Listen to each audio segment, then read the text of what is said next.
Hey guys, AJ here. Today I'm going to be showing you real fast how to play Deck Quest. Now before you actually start playing Deck Quest, somebody needs to be the Game Master. The Game Master is going to be in control of the entire game. They create the rules, they decide if players get to do what they say they want to do or not, and they also create the quest for the players. If you've ever played a tabletop RPG before, none of this should be foreign to you. And if you haven't, basically think of them as the person in charge of the game. So the Game Master, using the Deck Quest guidebook, will create their own quest. After that, the game can begin. The Game Master will then draw 5 roll cards for each player. Statistically, everyone should get 1 class and 4 attributes. This doesn't always work out though, so you might have to redraw or keep dealing until you get a class. Although I measured out the cards, and so I know that both of these people both got a class. This person got the Wizard class, along with the attributes Talented, Human, Elven, and Orc. Because they only drew 1 class, we know that they're going to be a Wizard. And then they drew 3 racial attributes. Usually I make it a rule that my players can only have 1 racial attribute. So they're going to pick Elven, bringing their roll point total up to 9.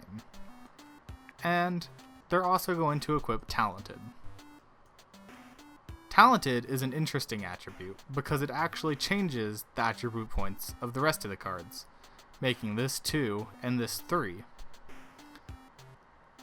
So now they only have 10 attribute points total, or 10 roll points total. So later on they could pick up more attributes if possible. Over on the other player's side, they drew the Paladin class, along with the attributes Aloof, Dwarven, Treacherous, and Heroic. Now Aloof is a very interesting attribute, and the only thing it really can give you is a little bit of health, so it's not really worth our time. Racial attributes are always a great card to have, because they have very low roll point costs, but very high health boosts. So the Paladin will be taking Dwarven. And between Heroic and Treacherous, it just makes more sense for a Paladin to be Heroic.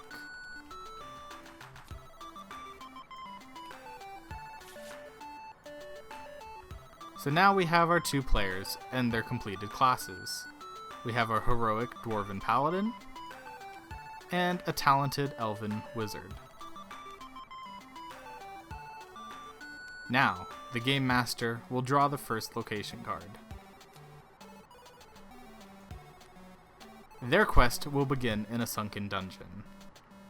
I know what you're thinking. If the Game Master created a very specific quest, how do they know that they're going to draw the right locations? They don't. That's the fun of Deck Quest. It keeps both players and the Game Master on their toes. So the starting location of this game is the Sunken Dungeon. It's a medium-sized location, and it's a dungeon and it's underwater. How do you read a location card though? Well, the description you can read if you are having trouble thinking of your own story to go with it. But the important thing is the areas in the bottom half of the card. This shows all the different areas in the Sunken Dungeon, laid out how you would see them on a map. So for example, I would say that my party has begun in a sunken dungeon in a main chamber. To their north is a flooding room, and behind them are 2 sealed chambers, one on their right and one on their left. Now it's up to the players to decide what they want to do. Because I don't have any players with me right now, I'm going to choose for them. I'm pretty sure that they want to check out those sealed chambers. But which chamber should they go in? Well, they don't know, but the Game Master knows that the best chamber is probably the one on the right. But let's say they choose the chamber on the left, the Monster's Chamber. What happens then?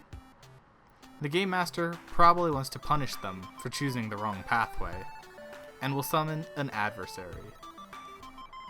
The Game Master controls adversaries as if that was their characters. The Game Master can also control NPC characters that they create themselves. So now that they're up against an undead warrior, how do they fight? Well, they claim what attacks they want to do, and the Game Master rolls to see if they're successful. That was a successful attack from whichever player decided to attack, and so the Game Master can roll again to calculate damage. Because it was a 17, I would usually roll twice, dealing 26 damage to the undead warrior, and probably killing it. But because this is a tutorial, the undead warrior gets a chance to retaliate. And it attacks with a fearless strike, dealing 10 damage to whoever it attacked. All adversary cards have a list of attacks or actions that they can perform. This undead warrior can either do a stumbling strike, a dead chill, a fearless strike, or they can miss altogether.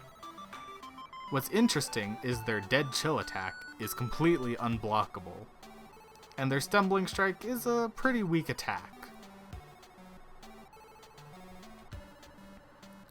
So, if the players are able to defeat the undead warrior, which it's super hard, it has 15 health.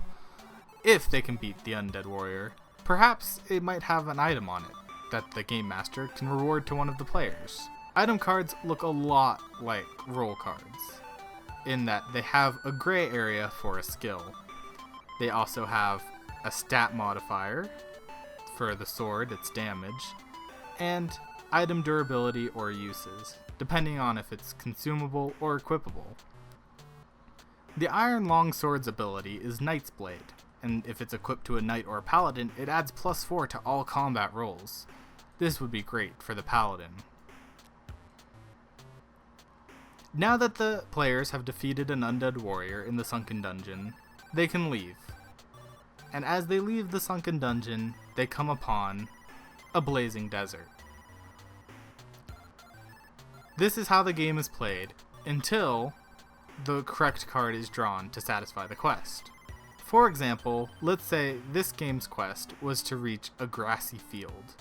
After traveling to the blazing desert, doing whatever they want to do there, traveling to the calm beach, doing whatever they want to do there, and then reaching finally the grassy field, the quest has been completed.